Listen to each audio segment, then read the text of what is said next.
మార్కాపురం పట్టణంలోని ప్రెస్ క్లబ్లో ఏఐటీయూసీ నాయకులు కాశీ ఆధ్వర్యంలో ఏఐటీయూసీ మార్కాపురం ఏరియా మహాసభలు నిర్వహించారు.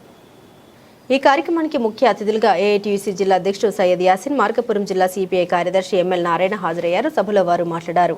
కేంద్ర ప్రభుత్వం ప్రవేశపెట్టిన 4 లేబర్ కోడ్లపై తీవ్రంగా స్పందిస్తూ వాటిని తక్షణమే రద్దు చేయాలని డిమాండ్ చేశారు. కార్మికుల హక్కుల్ని పరిరక్షించడంలో ప్రభుత్వం విఫలమైందని విమర్శించారు. ముఖ్యంగా 8 గంటల పని దినాన్ని ఖచ్చితంగా అమలు చేయాలని, అదనపు పనికి తగిన వేతనాలు చెల్లించే విధంగా చర్యలు తీసుకోవాలని కోరారు. ప్రస్తుతం కార్మికులపై పని భారం పెరుగుతుండగా వారి జీవన ప్రమాణాలు మాత్రం మెరుగుపడడం లేదని ఆవేదన చెందారు. ఈ సందర్భంగా ఏఐటీయూసీ జిల్లా అధ్యక్షుడు సయ్యద్ యాసిన్ మాట్లాడారు. ఏప్రిల్ 1వ తేదీని బ్లాక్ డేగా పాటిస్తున్నట్టు తెలిపారు. అదేవిధంగా మార్కాపురం జిల్లా సిపిఐ కార్యదర్శి ఎంఎల్ నారాయణ మాట్లాడుతూ భూమి లేని పేదలు కార్మికుల సంక్షేమం కోసం పట్టణ ప్రాంతాల్లో 2 సెంట్లు, గ్రామీణ ప్రాంతాల్లో 3 సెంట్ల స్థలం కేటాయించాలని, ఇళ్ల నిర్మాణం కోసం ప్రభుత్వం 5 లక్షల ఆర్థిక సహాయం అందించాలని కోరారు. ఇది అమలు చేస్తే వేలాది నిరుపేద కుటుంబాలకు స్థిర నివాసం కలుగుతుందని పేర్కొన్నారు. మార్కాపురం ఏఐటీయూసీ పరిధిలో ఉన్న 24 కార్మిక సంఘాన్ని మరింత బలోపేతం చేసి కార్మికుల హక్కుల సాధన కోసం సమిష్టిగా పోరాటం కొనసాగించాలని పిలుపునిచ్చారు. కార్మికుల ఐక్యత వారి శక్తి అని, సంఘటిత పోరాటం ద్వారానే హక్కులు సాధ్యమవుతాయని స్పష్టం చేశారు. ఈ కార్యక్రమంలో అందే హాజరయ్యే పలువురు కార్మిక సంఘాల నాయకులు, సభ్యులు పాల్గొన్నారు.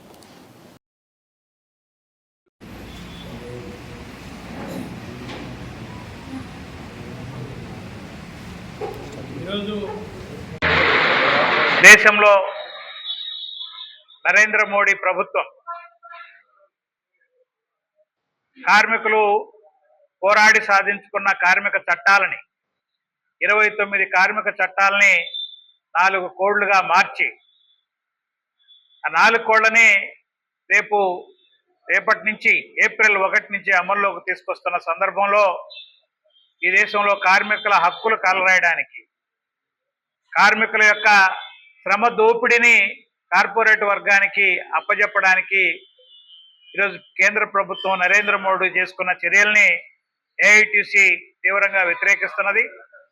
దేశవ్యాప్తంగా పలు సందర్భాల్లో సార్వత్రిక సమ్మెలు చేసినప్పటికీ కేంద్ర ప్రభుత్వం ఏమాత్రం దాన్ని పట్టించుకునే పరిస్థితుల్లో లేదు. కాబట్టి కార్మిక వర్గం ఈరోజు పోరాటాలే శరణ్యం తప్ప వేరే మార్గం లేదు.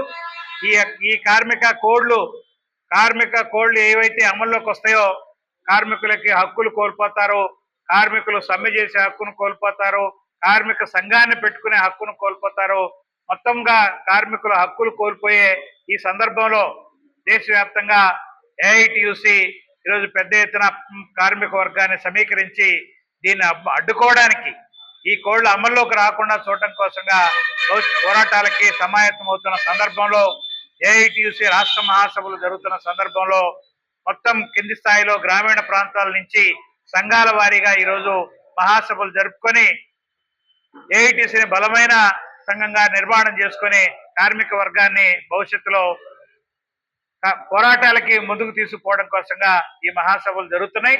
ఈ మహాసభల్ని కార్మిక వర్గం యావత్తు కార్మిక సమస్యలు చర్చించి ఈ మహాసభల్లో భవిష్యత్తు పోరాటాలకి రూపకల్పన చేయబోతున్న ఈ సందర్భంలో కార్మికులు జరుగుతున్న ఏఐటీసీ మహాసభలను జయప్రదం చేయాలని 8వ తేదీ కనిగిరిలో జరిగే ఏఐటీసీ మహాసభలను జయప్రదం చేయాల్సిందిగా ఈ సందర్భంగా కార్మిక వర్గానికి విజ్ఞప్తి చేస్తున్నాను.